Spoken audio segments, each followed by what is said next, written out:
Tiflo Audiolectura, suscríbete, activa las notificaciones y dale me gusta. Capítulo 5. Me asignan un nuevo compañero de cabaña. ¿Alguna vez has llegado a casa y te has encontrado tu habitación hecha un lío? ¿Acaso algún alma caritativa, hola, mamá, ha intentado limpiarla y, de repente, ya no logras encontrar nada? E incluso si no falta nada, ¿no has tenido la inquietante sensación de que alguien había estado husmeando entre tus pertenencias y sacándole el polvo a todo con cera abrillantadora al limón? Así es como me sentí al ver el campamento mestizo de nuevo. A primera vista, las cosas no parecían tan diferentes. La casa grande seguía en su sitio, con su tejado azul a dos aguas y su galería cubierta alrededor. Los campos de fresas seguían tostándose al sol. Los mismos edificios griegos con sus blancas columnas continuaban diseminados por el valle, el anfiteatro, el ruedo de arena y el pabellón del comedor, desde donde se dominaba el estuario de Long Island Sound.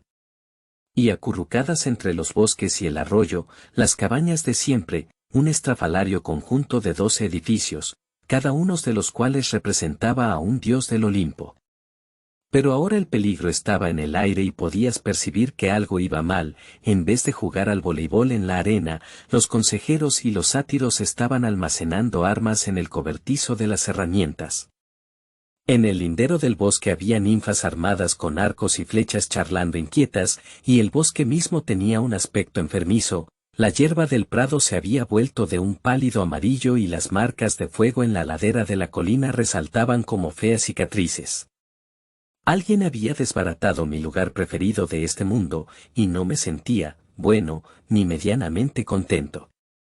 Mientras nos encaminábamos a la casa grande, reconocí a un montón de chavales del verano pasado, pero nadie se detuvo a charlar.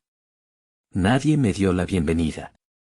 Algunos reaccionaron al ver a Tyson, pero la mayoría pasó de largo con aire sombrío y continuó con sus tareas, como llevar mensajes o acarrear espadas para que las afilasen en las piedras de amolar. El campamento parecía una escuela militar, y sé de lo que hablo, créeme, a mí me habían expulsado de un par. Nada de todo eso le importaba a Tyson, pues estaba absolutamente fascinado por lo que veía. —¿Cas, eso? —preguntó asombrado. —Los establos de los Pegasos, le dije. —Los caballos voladores. —¿Cas, eso? —Ah, los baños. —¿Cas, eso? Las cabañas de los campistas. Si no saben quién es tu progenitor olímpico, te asignan la cabaña de Hermes, esa marrón de allí, hasta que determinan tu procedencia. Una vez que lo saben, te ponen en el grupo de tu padre o tu madre. Me miró maravillado. —¿Tú, tienes cabaña? —La número 3. Señalé un edificio bajo de color verde, construido con piedras marinas. —¿Tienes amigos en la cabaña? —No. Solo yo. En realidad no me apetecía explicárselo, contarle la verdad embarazosa. Yo era el único que ocupaba aquella cabaña porque se suponía que no debía estar vivo. Los tres grandes, Zeus, Poseidón y Hades, habían hecho un pacto después de la Segunda Guerra Mundial para no tener más hijos con los mortales. Nosotros éramos más poderosos que los mestizos corrientes. Éramos demasiado impredecibles. Cuando nos enfurecíamos teníamos tendencia a crear problemas, como la Segunda Guerra Mundial, por ejemplo.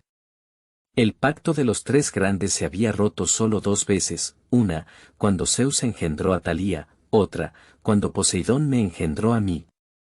Ninguno de los dos tendríamos que haber nacido.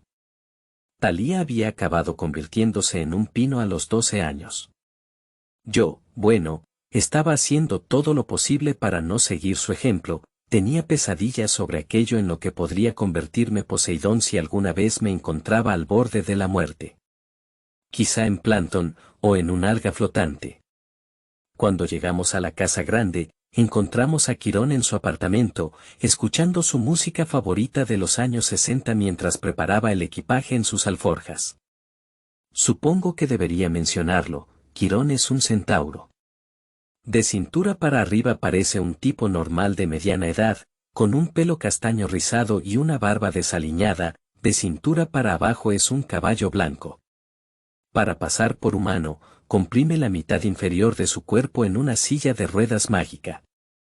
De hecho, se hizo pasar por mi profesor de latín cuando yo cursaba sexto, pero la mayor parte del tiempo, siempre que el techo sea lo bastante alto, prefiere pasearse con su apariencia de centauro. Nada más verlo, Tyson se detuvo en seco. «Pony», exclamó en una especie de arrebato. Quirón se volvió con aire ofendido. «¿Cómo dices?»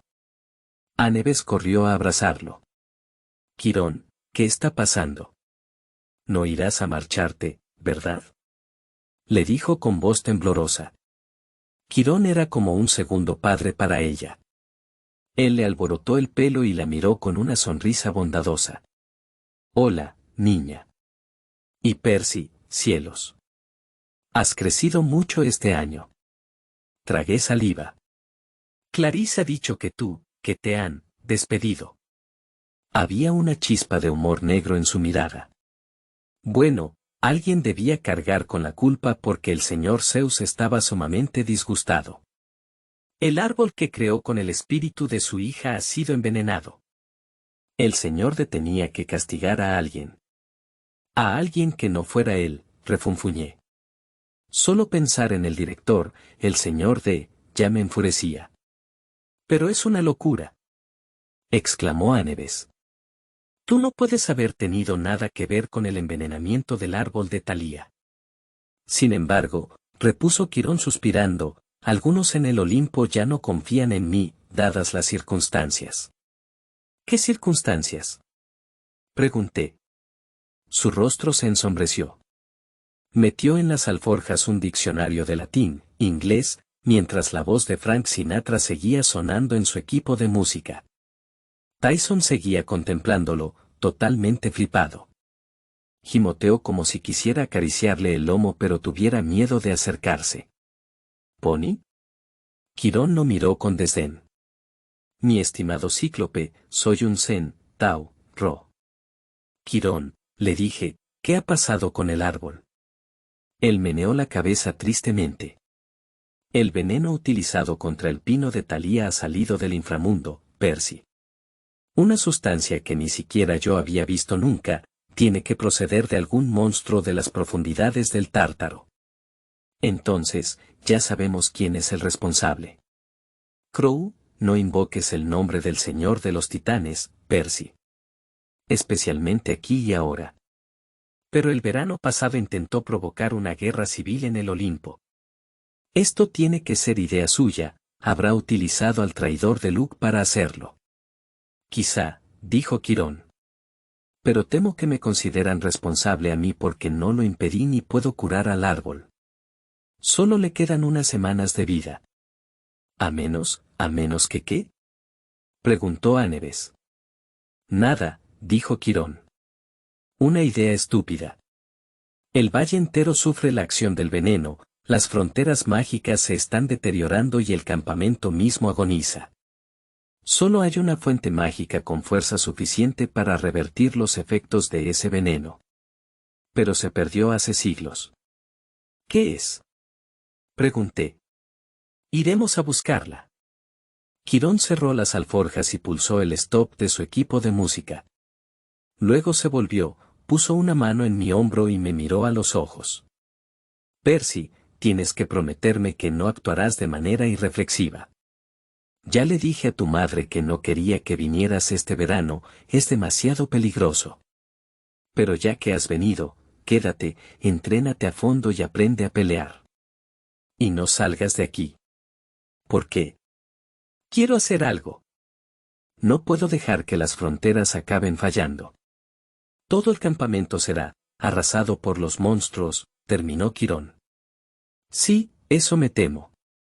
Pero no debes dejarte llevar por una decisión precipitada. Podría ser una trampa del Señor de los Titanes. Acuérdate del verano pasado. Por poco acaba con tu vida».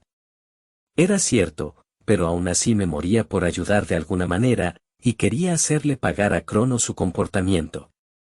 Desde luego, uno tendería a creer que el señor de los titanes ya habría aprendido la lección eones atrás, cuando fue derrocado por los dioses. El hecho de que lo hubiesen despedazado en 1.000.000 de trozos y arrojado a las profundidades más oscuras del inframundo tendría que haberle indicado sutilmente que nadie quería ni verle. Pues no. Como era inmortal, seguía vivo allá abajo, en el Tártaro, sufriendo dolores eternos y deseando regresar para vengarse del Olimpo.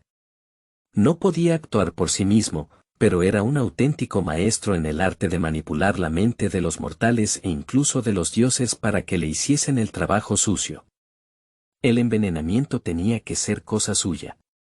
¿Quién, si no, podría ser tan vil como para atacar el árbol de Talía, lo único que quedaba de una semidiosa que había entregado su vida heroicamente para salvar a sus amigos? Anebes hacía esfuerzos para no llorar. Quirón le secó una lágrima de la mejilla. Permanece junto a Percy, niña, le dijo. Y manténlo a salvo. La profecía, acuérdate. San, sí, lo haré. Murmuré. ¿Te refieres por casualidad a esa profecía superpeligrosa en la que yo aparezco, pero que los dioses os han prohibido que me contéis? Nadie respondió. Está bien, dije entre dientes.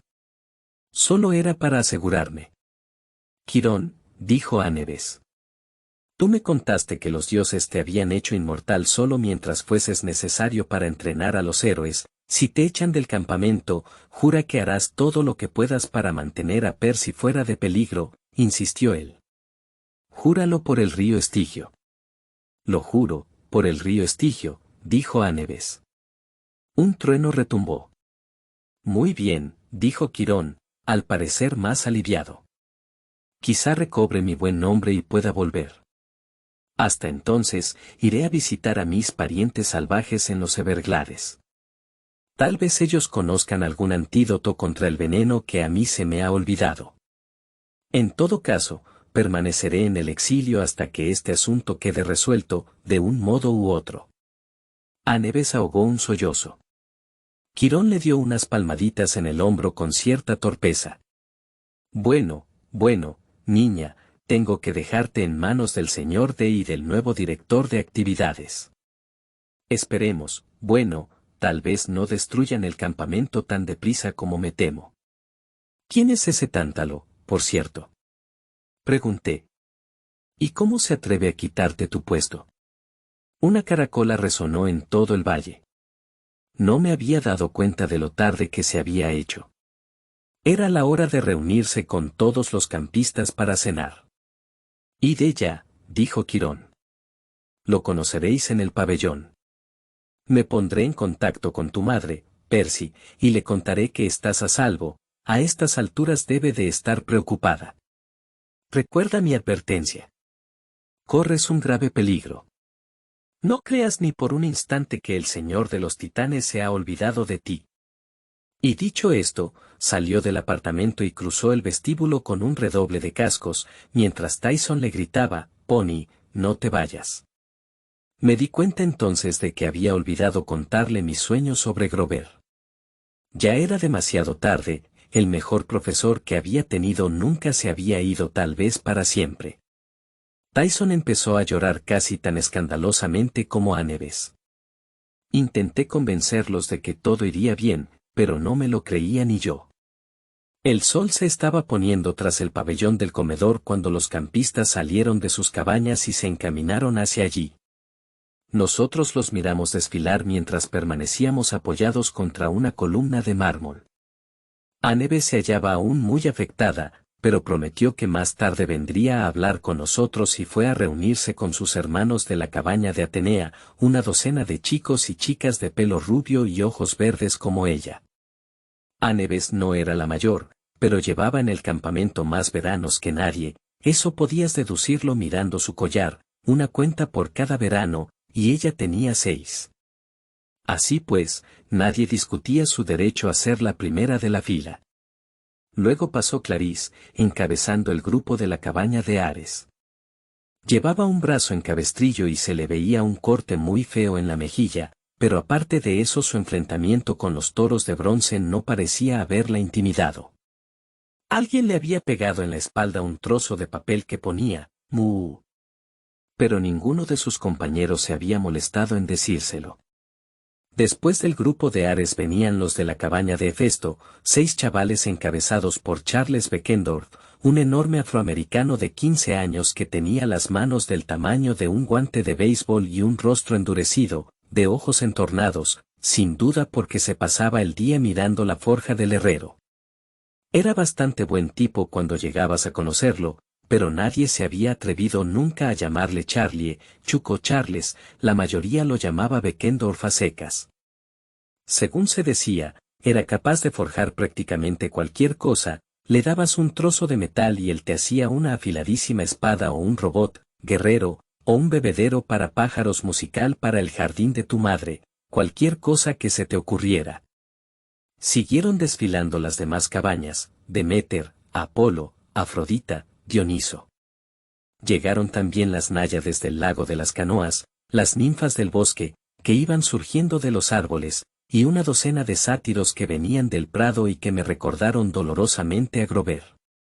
Siempre he sentido debilidad por los sátiros. Cuando estaban en el campamento tenían que realizar toda clase de tareas para el director, el señor D, pero su trabajo más importante lo hacían fuera, en el mundo real. Eran buscadores, se colaban disimuladamente en los colegios de todo el mundo, en busca de posibles mestizos, y los traían al campamento.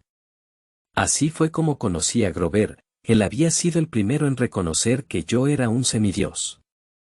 Después de los sátiros, cerraba la marcha la cabaña de Hermes, siempre la más numerosa. El verano pasado su líder era Luke, el tipo que había luchado con Thalía y Anebes en la cima de la colina mestiza. Yo me había alojado en la cabaña de Hermes durante un tiempo, hasta que Poseidón me reconoció, y Luke se había hecho amigo mío, pero después trató de matarme. Ahora, los líderes de la cabaña de Hermes eran Travis y Connor Stoll. No eran gemelos, pero se parecían como si lo fueran. Nunca recordaba cuál era el mayor. Ambos eran altos y flacos, y ambos lucían una mata de pelo castaño que casi les cubría los ojos. La camiseta naranja del campamento mestizo la llevaban por fuera de un short muy holgado, y sus rasgos de elfo eran los típicos de todos los hijos de Hermes, cejas arqueadas, sonrisa sarcástica y un destello muy particular en los ojos, cuando te miraban, como si estuviesen a punto de deslizarte un petardo por la camisa. Siempre me había parecido divertido que el dios de los ladrones hubiera tenido hijos con el apellido Stoll, se pronuncia igual que Stoll, pretérito del verbo steal, robar, pero la única vez que se me ocurrió decírselo a Travis y Connor me miraron de un modo inexpresivo, sin captar el chiste. Cuando hubo desfilado todo el mundo, entré con Tyson en el pabellón y lo guié entre las mesas. Las conversaciones se apagaron al instante y todas las cabezas se volvían a nuestro paso. ¿Quién ha invitado a eso?, murmuró alguien en la mesa de Apolo. Lancé una mirada fulminante en aquella dirección, pero no pude adivinar quién había sido. Desde la mesa principal una voz familiar dijo arrastrando las palabras, vaya, vaya, pero si es Peter Johnson, lo único que me quedaba por ver en este milenio. Apreté los dientes. Mi nombre es Percy Jackson, señor. El señor D bebió un sorbo de su cola Diet. Sí, bueno. Lo que sea, como decís ahora los jóvenes. Llevaba la camisa havaiana atigrada de siempre, un short de paseo y unas zapatillas de tenis con calcetines negros. Con su panza rechoncha y su cara enrojecida, parecía el típico turista de Las Vegas que ha ido de casino en casino hasta altas horas de la noche. Detrás de él, un sátiro de mirada nerviosa se afanaba en pelar unas uvas y se las ofrecía de una en una. El verdadero nombre del señor D es Dioniso, el dios del vino. Zeus lo había nombrado director del campamento mestizo para que dejase el alcohol y se desintoxicase durante 100 años, un castigo por perseguir a cierta ninfa prohibida del bosque. Junto a él, en el sitio donde Quirón solía sentarse, o permanecer de pie, cuando adoptaba su forma de centauro, había alguien que no había visto antes, un hombre pálido y espantosamente delgado con un raído mono naranja de presidiario. El número que figuraba sobre su bolsillo era 0001.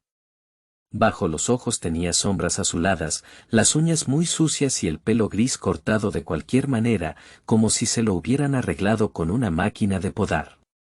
Me miró fijamente, sus ojos me ponían nervioso.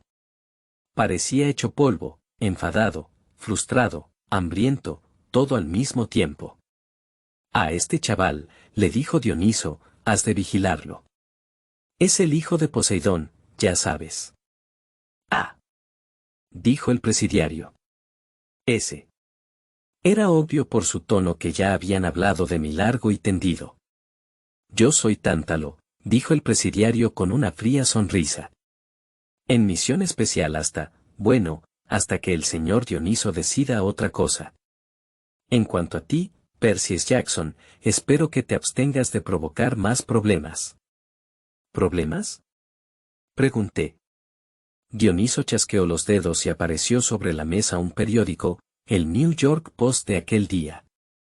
En la portada salía una foto mía, tomada del anuario de la escuela Meriwether. Me costaba descifrar el titular, pero adiviné bastante bien lo que decía. Algo así como, un maníaco de 13 años incendia un gimnasio. Sí, problemas, dijo Tántalo con aire satisfecho. Causaste un montón el verano pasado, según tengo entendido. Me sentí demasiado furioso para responder. ¿Era culpa mía que los dioses hubieran estado a punto de enzarzarse en una guerra civil? Un sátiro se aproximó nervioso a Tántalo y le puso delante un plato de asado. El nuevo director de actividades se relamió los labios, miró su copa vacía y dijo, gaseosa. Una Barcus especial del 67. La copa se llenó sola de una gaseosa espumeante. Tántalo alargó vacilante la mano, como si temiera que la copa pudiese quemarlo. Vamos, adelante, viejo amigo, le dijo Dioniso con un extraño brillo en los ojos. Tal vez ahora funcione. Tántalo fue a agarrar la copa, pero ésta se movió de sitio antes de que la tocara. Se derramaron unas cuantas gotas y Tántalo intentó recogerlas con los dedos, pero las gotas se echaron a rodar como si fueran de mercurio. Con un gruñido se centró en el plato de asado. Tomó un tenedor y quiso pinchar un trozo de lomo, pero el plato se deslizó por la mesa y luego saltó directamente a las ascuas del brasero. ¡Maldita sea!, refunfuñó. Vaya, dijo Dioniso con falsa compasión. Quizá unos cuantos días más. Créeme, camarada, trabajar en este campamento ya es bastante tortura. Estoy seguro de que tu antigua maldición acabará desvaneciéndose tarde o temprano. Tarde o temprano, repitió Tántalo entre dientes, mirando la Coca-Cola Light de Dioniso. ¿Te haces una idea de lo seca que se te queda la garganta después de 3000 años? Usted es ese espíritu de los campos de castigo, Tercié. El que está en el lago con un árbol frutal al alcance de la mano, pero sin poder comer ni beber. Tántalo esbozó una sonrisa sarcástica. Eres un alumno muy aplicado, chaval. En vida debió de hacer algo terrible, dije, impresionado. ¿Qué, exactamente? Él entornó los ojos. A sus espaldas, los sátiros sacudían la cabeza intentando prevenirme. Voy a estar vigilándote, Percy Jackson, dijo Tántalo. No quiero problemas en mi campamento. Su campamento ya tiene problemas, señor. Venga, ve a sentarte ya, Johnson, suspiró Dioniso. Creo que esa mesa de allí es la tuya, esa a la que nadie quiere sentarse. La cara me ardía, pero no me convenía replicar. Dioniso siempre había sido un niño malcriado, pero era un niño malcriado inmortal y muy poderoso. Vamos, Tyson, le dije. No, intervino Tántalo. El monstruo se queda aquí. Tenemos que decidir qué hacemos con esto. Con él, repliqué. Se llama Tyson. El nuevo director de actividades alzó una ceja. Tyson ha salvado el campamento, insistí. Machacó a esos toros de bronce. Si no, habrían quemado este lugar entero. Sí, suspiró Tántalo, habría sido una verdadera lástima. Dioniso reprimió una risita. Déjanos solos, ordenó Tántalo, para que podamos decidir el destino de esta criatura. Tyson me miró con una expresión asustada en su ojo enorme, pero yo sabía que no podía desobedecer una orden directa de los directores del campamento. Al menos, abiertamente. Volveré luego, grandullón, le prometí. No te preocupes. Te encontraremos un buen lugar para dormir esta noche. Tyson asintió. Te creo. Eres mi amigo. Lo cual me hizo sentir mucho más culpable. Caminé penosamente hasta la mesa de Poseidón y me desplomé en el banco. Una ninfa del bosque me trajo un plato de pizza olímpica de olivas y pepperoni, pero yo no tenía hambre. Habían estado a punto de matarme 2 veces aquel día y me las había arreglado para terminar el curso desastrosamente. El campamento mestizo estaba metido en un grave aprieto y, pese a ello, Quirón me aconsejaba que no hiciese nada. No me sentía muy agradecido, pero llevé mi plato, según era costumbre, al brasero de bronce y arrojé una parte a las llamas. Poseidón, dije, acepta mi ofrenda. Y de paso mándame ayuda, por favor, recé en silencio. El humo de la pizza ardiendo adquirió una fragancia muy especial, como el de una brisa marina mezclada con flores silvestres, pero tampoco sabía si eso significaba que mi padre me estaba escuchando. Volví a mi sitio. No creía que las cosas pudiesen empeorar más, pero entonces Tántalo ordenó a un sátiro que hiciera sonar la caracola para llamar la atención y anunciarnos algo. Sí, bueno, dijo cuando se apagaron las conversaciones. Otra comida estupenda. O eso me dicen. Mientras hablaba, aproximó lentamente la mano a su plato, que habían vuelto a llenarle, como si la comida no fuera a darse cuenta. Pero sí, en cuanto estuvo a 10 centímetros, salió otra vez disparada por la mesa. En mi primer día de mando, prosiguió, quiero decir que estar aquí resulta un castigo muy agradable. A lo largo del verano espero torturar, quiero decir, interaccionar con cada uno de vosotros, todos tenéis pinta de ser buenos chicos. Dioniso aplaudió educadamente y los sátiros lo imitaron sin entusiasmo. Tyson seguía de pie ante la mesa principal con aire incómodo, pero cada vez que trataba de escabullirse, Tántalo lo obligaba a permanecer allí, a la vista de todos. Y ahora, algunos cambios. Tántalo dirigió una sonrisa torcida a los campistas. Vamos a instaurar otra vez las carreras de carros. Un murmullo de excitación, de miedo e incredulidad, recorrió las mesas. Ya sé, prosiguió, alzando la voz, que estas carreras fueron suspendidas hace unos años a causa, de problemas técnicos. 3 muertes y 26 mutilaciones. Gritó alguien desde la mesa de Apolo. Sí, sí. Dijo Tántalo. Pero estoy seguro de que todos coincidiréis conmigo en celebrar la vuelta de esta tradición del campamento.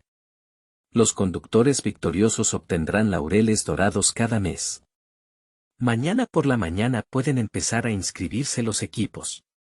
La primera carrera se celebrará dentro de 3 días, os liberaremos de vuestras actividades secundarias para que podáis preparar los carros y elegir los caballos. No sé si he mencionado que la cabaña del equipo ganador se librará de las tareas domésticas durante todo el mes. Hubo un estallido de conversaciones excitadas. ¿Nada de cocinas durante un mes? ¿Ni limpieza de establos? ¿Hablaba en serio? Hubo una objeción. Y la presentó la última persona que me hubiese imaginado. Pero señor. Dijo Clarice. Parecía nerviosa, pero aún así se puso de pie para hablar desde la mesa de Ares. Algunos campistas sofocaron la risa cuando vieron en su espalda el letrero de «Mu». ¿Qué pasará con los turnos de la patrulla? Quiero decir, si lo dejamos todo para preparar los carros, la heroína del día, exclamó Tántalo. La valerosa Clarice, que ha vencido a los toros de bronce sin ayuda de nadie. Clarice parpadeó y luego se ruborizó. Bueno, yo no, y Modesta, además. Tántalo sonrió de oreja a oreja. No hay de qué preocuparse, querida. Esto es un campamento de verano. Estamos aquí para divertirnos, ¿verdad? Pero el árbol, y ahora, dijo Tántalo, mientras varios compañeros de Clarice tiraban de ella para que volviera a sentarse, antes de continuar con la fogata y los cantos a coro, un pequeño asunto doméstico. Percy Jackson y Anne Bescha se han creído conveniente por algún motivo traer esto al campamento, dijo señalando con una mano a Tyson. Un murmullo de inquietud se difundió entre los campistas y muchos me miraron de reojo. Tuve ganas de matar a Tántalo. Ahora bien, dijo, los cíclopes tienen fama de ser monstruos sedientos de sangre con una capacidad cerebral muy reducida. En circunstancias normales, soltaría a esta bestia en los bosques para que la cazarais con antorchas y estacas afiladas, pero, quién sabe. Quizá este cíclope no sea tan horrible como la mayoría de sus congéneres, mientras no demuestre que merece ser aniquilado, necesitamos un lugar donde meterlo. He pensado en los establos, pero los caballos se pondrían nerviosos. ¿Tal vez la cabaña de Hermes? Se hizo un silencio en la mesa de Hermes. Travis y Connor Stoll experimentaron un repentino interés en los dibujos del mantel. No podía culparlos. La cabaña de Hermes siempre estaba llena hasta los topes. No había modo de que encajase allí dentro un cíclope de casi 2 metros. Vamos, dijo Tántalo en tono de reproche. El monstruo quizá pueda hacer tareas menores. ¿Alguna sugerencia sobre dónde podríamos meter una bestia semejante? De repente, todo el mundo ahogó un grito. Tántalo se apartó de Tyson sobresaltado. Lo único que pude hacer fue mirar con incredulidad la brillante luz verde que estaba a punto de cambiar mi vida. Una deslumbrante imagen holográfica había aparecido sobre la cabeza de Tyson. Con un retortijón en el estómago, recordé lo que había dicho Anebes de los cíclopes, son hijos de los espíritus de la naturaleza y de los dioses. Bueno, de un dios en particular, casi siempre.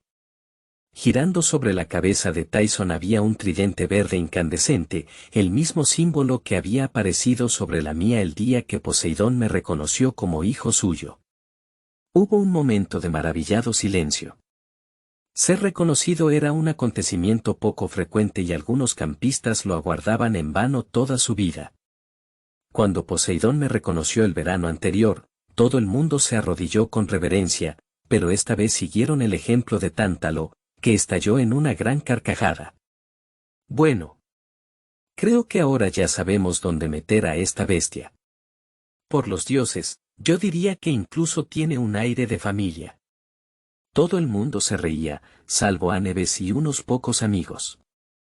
Tyson no pareció darse cuenta, estaba demasiado perplejo tratando de aplastar el tridente que ya empezaba a desvanecerse sobre su cabeza.